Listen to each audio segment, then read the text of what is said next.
కళ్యాణ్ గారు లాంటి సభ్యత పద్ధతి ఉన్న మనిషి దగ్గర ఎలక్షన్ చేసినందుకు గర్వంగా ఉన్నాం.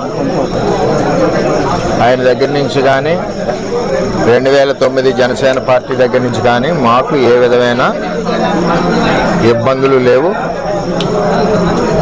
మేము ఎప్పుడు కూడా కలిసికట్టుగా ఒకే కుటుంబంలాగా మొన్న ఎలక్షన్ చేసాం, అటు పని చేస్తాం.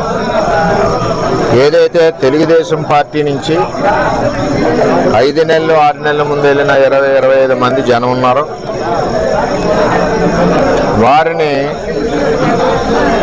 స్థానిక ఎంపీ వైసీపీ పార్టీ అని చెప్పి పార్టీలో జాయిన్ చేసుకుని ఉండడం జరిగింది. వాళ్ళే ఈ దాడి చేశారు మణిపూర్లో. చేత చాలా అవుతుంటాయి, మేము ఫేస్